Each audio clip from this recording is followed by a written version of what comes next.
Hello అండి, welcome to JJ food world. Evening snacks కోసం మైదా పిండితో ఈ విధంగా చేసుకోండి. చాలా బాగుంటాయి. కొంచెం క్రిస్పీగా, కొంచెం సాఫ్ట్గా, చాలా టేస్టీగా ఉంటాయండి. వీటిలోకి చట్నీ అయితే అవసరం లేదు, ఇలానే తినొచ్చు. లేదంటే దీంట్లోకి టమాటా చట్నీ కానీ పల్లి చట్నీ కానీ చేసుకొని తినొచ్చండి. ఇప్పుడు వీటిని ఎలా తయారు చేసుకోవాలో చూద్దాం. దీనికోసం ముందుగా ఒక గిన్నె తీసుకొని అందులోకి 2 కప్పుల వరకు మైదా పిండి వేసుకోవాలి. ఇలా వేసుకున్నాక 2 స్పూన్ల వరకు ఇడ్లీ రవ్వ వేసుకోవాలండి. ఇలా వేసుకున్న తర్వాత సరిపడంత ఉప్పు వేసి ఒకసారి కలపాలి. కలుపుకున్న తర్వాత దీంట్లోకి 1 కప్పు వరకు పుల్లటి పెరుగు తీసుకోవాలి.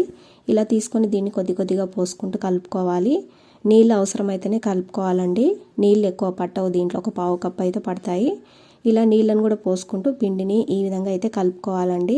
పిండిని మరీ లూజ్గా కలుపుకోవద్దండి. ఈ విధంగా కొంచెం గట్టిగానే కలుపుకోవాలి.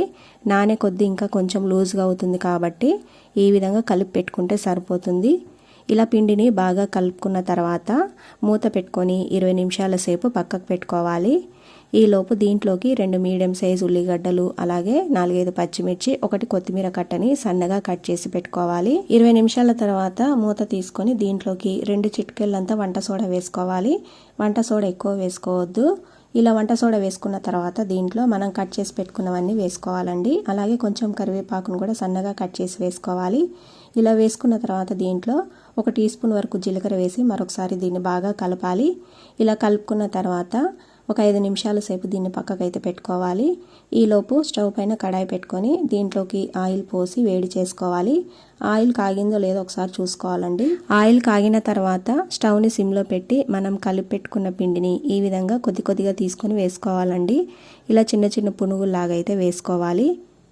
ఈ విధంగా కడాయిలో సరిపడన్ని వేసుకున్న తర్వాత స్టవ్ని మీడియం ఫ్లేమ్ కంటే కూడా ఇంకొంచెం తక్కువ పెట్టి వీటిని కొద్దిగా ఎర్రగా అయ్యే వరకు అయితే వేయించుకోవాలి. లోపల కూడా బాగా కాలాలి కాబట్టి మీడియం ఫ్లేమ్ కంటే కూడా కొంచెం తక్కువ పెట్టి వేయించుకోవాలండి. ఈ విధంగా అటు ఇటు తిప్పుకుంటూ వేయించుకోవాలి.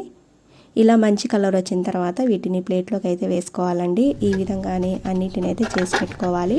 అంతేనండి, ఈవినింగ్ స్నాక్స్ అయితే రెడీ అయిపోయాయి. పుల్ల పుల్లగా, కమ్మగా, కొద్దిగా కారంగా చాలా బాగుంటాయండి. తప్పకుండా మీరు ట్రై చేయండి.